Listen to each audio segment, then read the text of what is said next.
अस्सलामुअलैकुम वरहमतुल्लाहि वबरकातुहू। बिस्मिल्लाहिर्रहमानिर्रहीम। ऐं बेशक असां बनी इसराइल खे रहण लाइ जाइ दी ऐं जाइ बि उमदी जाइ ऐं पाक ऐं हलाल रोज़ी अता कई। पोइ तेसी ताईं इख्तिलाफ़ न कयां जेसी ताईं वटि इल्म न आयो। यकीनन तुंहिंजो रब क़यामत जे ॾींहुं उन्हीअ जो संदन विच में फ़ैसिलो कंदो ऐं खेनि चङी तरह ख़बर ॾेई छॾींदो जंहिं में हू इख्तिलाफ़ कंदा हुआ। पोइ जेकॾहिं तोखे यानी तुंहिंजी उम्मत जे कंहिं बि फ़र्द खे हिन में शक आहे जेकी असां तो ते नाज़िल कयो आहे त उन्हनि खां पुछ जेके तोखां अॻु में नाज़िल थियल किताबनि खे पढ़ंदड़ आहिनि, यानी जिन खे समावी या आसमानी किताबनि जो इल्म त आहे। बेशक तो वटि तुंहिंजे रब तरफ़ां हक़ ई हक़ आयो आहे, तंहिं करे हरगिज़ शक कंदड़नि मां न थी जाएं ऐं न वरी उन्हनि मां थी जाएं जिन अल्लाह जी आयतुनि खे कूड़ो ॼातो या कूड़ो समझो, न त तूं बि नुक़सान पाइण वारनि मां थींदे। ही खिताब बि उम्मत खे आहे। बेशक जिन ते पंहिंजे रब तरफ़ां अज़ाब जो हुकुम साबित या सादिर थी चुको आहे उहे कॾहिं बि ईमान न आणींदा तोड़े उन्हनि वटि खणी सभु निशानियूं ऐं दलील छो न अचनि त बि हरगिज़ ईमान न आणींदा जेसी ताईं दर्दनाक अज़ाब न पसंदि। पोइ अहिड़ी का वसंदी यानी बस्ती छो न थिए जो ईमान आणे हा त उन बस्तीअ जो ईमान आणण उन्हनि खे फ़ाइदो ॾिए हा। अहिड़ो को मिसाल आहे सवाइ यूनिस जी क़ौम जे, जॾहिं उन्हनि ईमान आंदो त असां उन्हनि मथां दुनिया जी हयातीअ में ख्वार करण वारो अज़ाब टारे छॾियो ऐं खेनि मुद्दत ताईं आसूदो कयोसीं।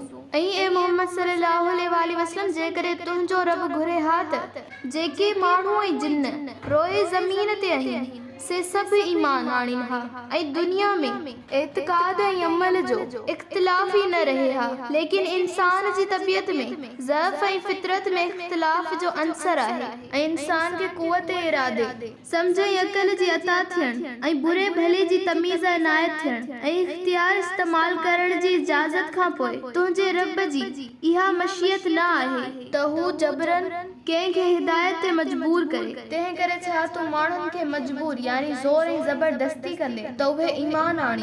ऐं यादि रखो त कंहिं बि नफ़्स जिंद जान या जीअ जे इख्तियार में न आहे त अल्लाह जे हुकुम खां सवाइ ईमान आणे।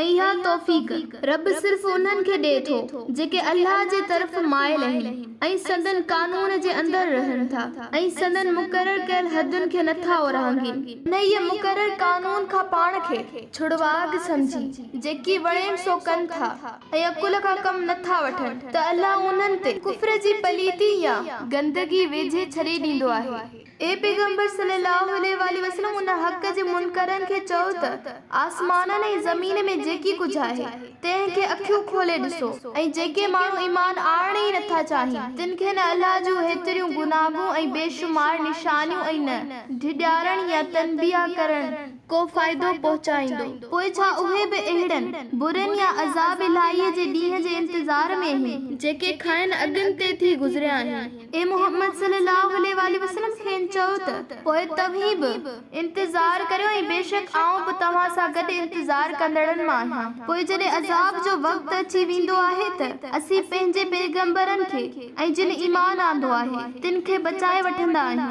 अहिड़ी तरह इहो असां ते हक़ आहे, असां इहो पाण ते लाज़िम कयो आहे ऐं इहो असांजी ज़िमे आहे त मोमिननि खे बचायूं।